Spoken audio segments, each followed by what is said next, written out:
Assassin's Creed Origins is a stunning tour of ancient Egypt. As Bayek of Shiva, a seeker of justice and protector of the people, you'll scale pyramids, climb the Great Sphinx, and scour silent tombs full of lost treasure and winding passageways. It's the latest installment in Ubisoft's series that's renowned for its sweeping vistas and aerial sneak kills. Origins is out today on PC, Xbox One, and PlayStation 4. I'm playing it on the PS4, and I've clocked in a little over 30 hours. So far the main story intrigues me. Bake's a compelling protagonist, with a convincing performance from British actor Abu Bakr Salim that brings by-turns stoicism, warmth, nostalgia, and unrelenting righteous hatred. The writers weave Egyptian lore and culture into the narrative, and it's heavy with symbolism. That said, it's not all sunshine and lotuses along the Nile. It has some weaknesses, most noticeably with the open-world gameplay. The following has light spoilers, ed.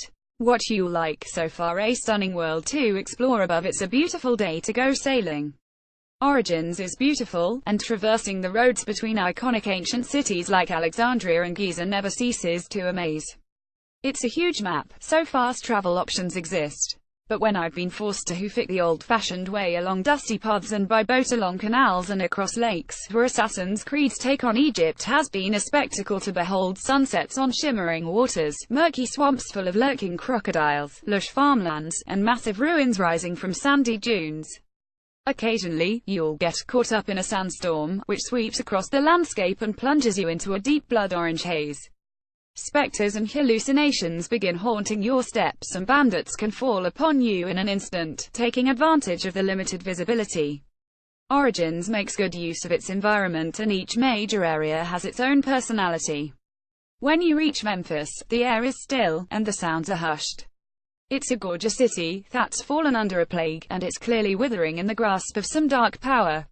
Even the rivers seem dull and uninviting, a decided difference from the clear waters of Lake Moeris. Each of the cities you visit yields stories and snippets of ancient Egyptian life. You hear about merchants who sell forgeries from faraway towns, and you visit temples and learn about their gods and religious orders. Dividing time between vengeance and duty, Bayek is a Medjay, a member of an elite force that serves the pharaoh and protects the lands. At the start, the Order of the Ancients captures him and his son Kamu and attempts to extort information from him. In the ensuing scuffle, he accidentally kills Kamu with a blade meant for their captors. From then on, his story is one of vengeance, tracking down the Order and assassinating them one by one in both retribution and to prevent them from spreading further corruption in Egypt. As Bayek searches for justice, he also gets pulled into myriad tasks for commoners. Side quests are necessary in that they enable you to gain experience points and level up, so you can unlock skills such as a charged heavy attack and brandishing firebombs. Mainly, these odd jobs give a peek into what everyday life is like under the rule of the pharaoh Ptolemy XIII. They also offer contrast between Bake's duties as Medjay and his personal journey as a grieving father. When the villagers implore him to stop bandits, avenge family members' deaths, and retrieve stolen items, they sometimes invoke that responsibility. "You're Medjay," they tell him. "Aren't you supposed to help us?" The tension between his duties and his bloody path of revenge is intriguing. Solid combat above unleashing a heavy attack to break through the enemy's shield.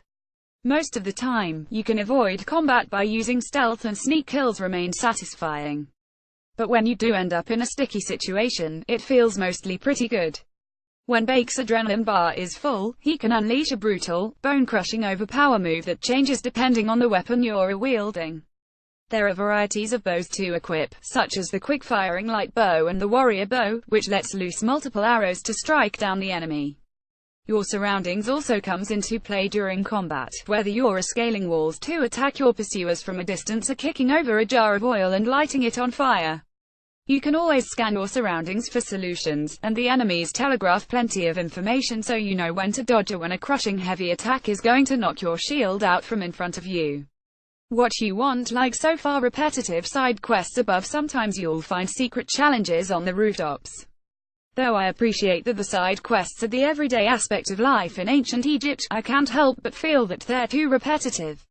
I've infiltrated dozens of enemy camps and hideouts by now, and barring differences in layout, they're pretty much the same. It feels routine. I send out Senu, Baek's faithful eagle, to scout the lay of the land and mark soldiers that he'll have to take down. Then I sneak in, eliminate the enemy, and plunder the place. The way you hear about these quests is often from other characters, but you can also search the map for symbols that denote strongholds or mystery locations. When you're grinding for levels, this can often feel like running errands, going from point A to point B and checking off a to-do list. It doesn't feel so much like exploring. I much prefer the subtler environmental cues you find sometimes, like little notes and challenges hidden on the rooftops, which make you want to explore more and discover secrets. The politics above. Baek's wife, Aya, is out for a vengeance of her own. Baek's actions are contrasted with those of his wife, Aya. She too wants to avenge their son's death, but she goes about it in a different way. SHE's also killed members of the Order, but now SHES aligned herself with Cleopatra and seeks to create a world where no one else will have to experience the trauma of losing a child the way she did. The problem is that the politics in Origins is a little weak. I like how Aya and Bayek have diverged in their search of justice, but I don't find Cleopatra to be a compelling character. I'm much more interested in the personal stories unfolding, and it feels like we're not given enough information about the power struggle that's going on at the top. The politics seem so far removed, particularly since we haven't met Ptolemy, whom Cleopatra seeks to overthrow so that she can become pharaoh. It's hard to care when Bayek is out in the trenches dealing with immediate threats, like corrupt local politicians and power-hungry soldiers. The gameplay doesn't match the story above. Bayek and one of the Order of the Ancients do it. My biggest complaint so far is Origins' uneven handling of story and gameplay. It's partially because it's open world. Even though Baek's story is dramatic, you'll have to take a break to run errands for the local villagers, which disperses the tension. But it's also because of how understated certain major game events feel. Even though HE's been hunting the Order across the land, Baek's eventual encounter with one feels like any other mission. Most of the time, you end up infiltrating their base, stealthily dispatching their guards, and then landing a death blow on them like they're any other character. Throw it all together and the tone feels inconsistent, breaking immersion for what I find a compelling story about a man's quest for redemption and revenge while staying true to his principles. I also wish there were more boss fights. There are two terrific ones I've encountered so far, which I won't go into too much detail because they're really awesome when you're blindsided by them. The battle against Apep, the Eater of Souls, is fantastic because of the visuals as well as the symbolic meaning for the story. I want more of that. Conclusion. So far Assassin's Creed Origins offers a rich world and a compelling story, but it's waylaid in part by the repetitive side quests. It has secrets to find, but you'll have to go looking for them. If you don't mind hours of grinding to move forward a story piece by piece, then this is something you'll enjoy. I'm looking forward to seeing what happens next, but I wish that the open world aspect either didn't affect the pacing so much or did more to expand on the story. Score. Now Assassin's Creed Origins is out today on PC, Xbox One, and PlayStation 4. The publisher sent us a code for review. The PC gaming channel is presented by Intel's Game Dev program.